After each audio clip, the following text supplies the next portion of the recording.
That morning, 150 miles off the coast of Tanzania, deep in the Atlantic Ocean, something no one could believe was moving across the water. The waves met the horizon, as if hiding a door to infinity. That morning, the small fishing boat Hope was floating in the heart of the ocean.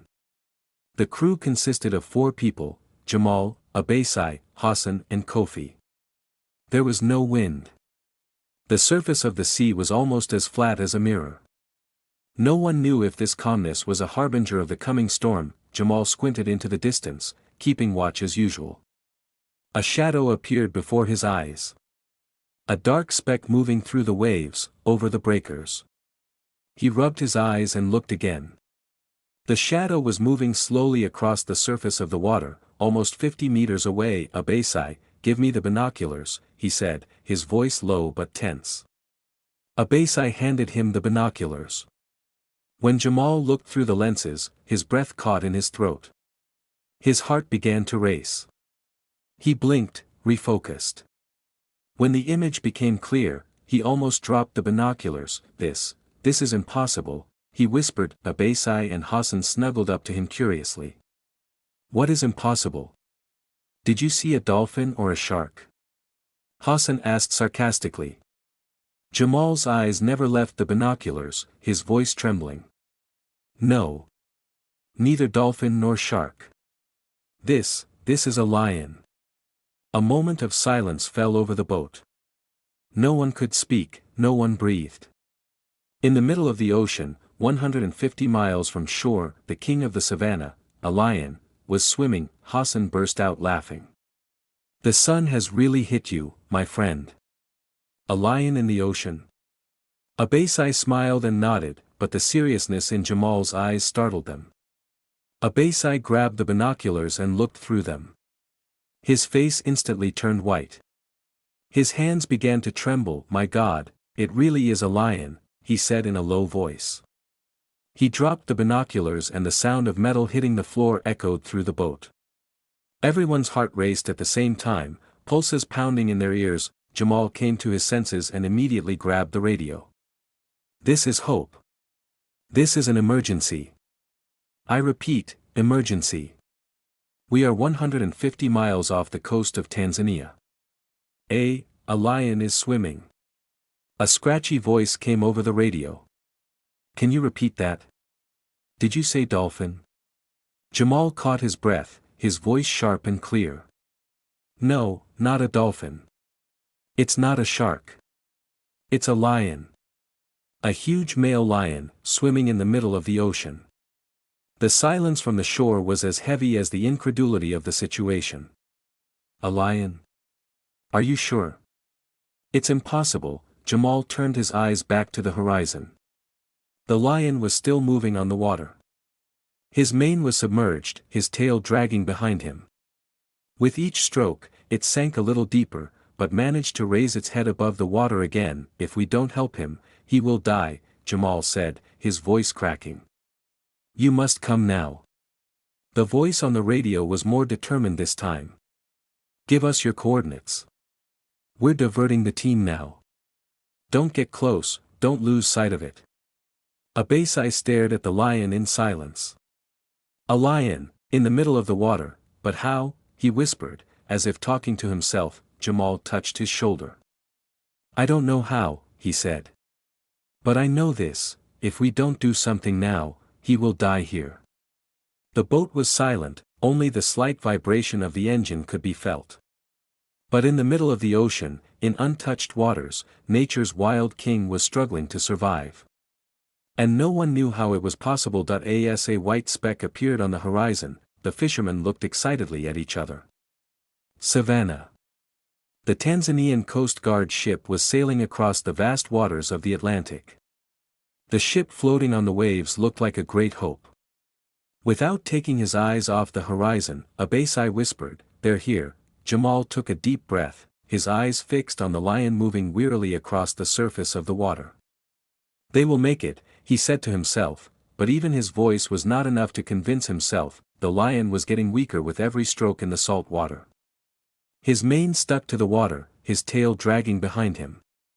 His eyes were half closed, but the will to survive was rekindled in him with each wave. He took a deep breath, lifted his head up, then sank back into the water. It was as if the ocean wanted to pull him back each time. The ship Savannah approached quickly. On the deck stood Amara Ngozi, with her wind-blown hair and sharp eyes. She was one of the Serengeti's most experienced veterinarians. She had felt the heartbeats of big cats under her palms and witnessed them recover from the most fatal wounds. But this was different. He looked through the binoculars without taking his eyes off the lion. "How does he survive?" he whispered. Next to him, Captain Ismail Mbeki stared ahead. "To find the answer to that question, we must first save him," he said in a determined voice. The crew rushed to the deck. The metal platform was lowered by cranes with a creaking sound. Amara picked up the radio and gave instructions. "Are the divers ready?" There was determination in his voice. The answer came immediately. "We are ready. We are going down." The two divers donned their black neoprene suits and jumped into the water. As they moved through the waves, Amara kept her eyes on the lion. "Approach slowly," she said over the radio, her voice trembling slightly. "Don't scare him. Please be careful." When the lion noticed the approaching humans, it opened its eyes slightly. Amber eyes glittered with both fear and exhaustion. It was as if he wanted to live but didn't know how. The divers moved slowly towards him, keeping their hands on the surface of the water. When they reached the edge of the platform, one signaled. "Ready." Amara's voice echoed over the radio, "Okay. Now, move very slowly. If we spook it, it's all over." The divers tried to guide the lion towards the platform by gently waving their hands through the water.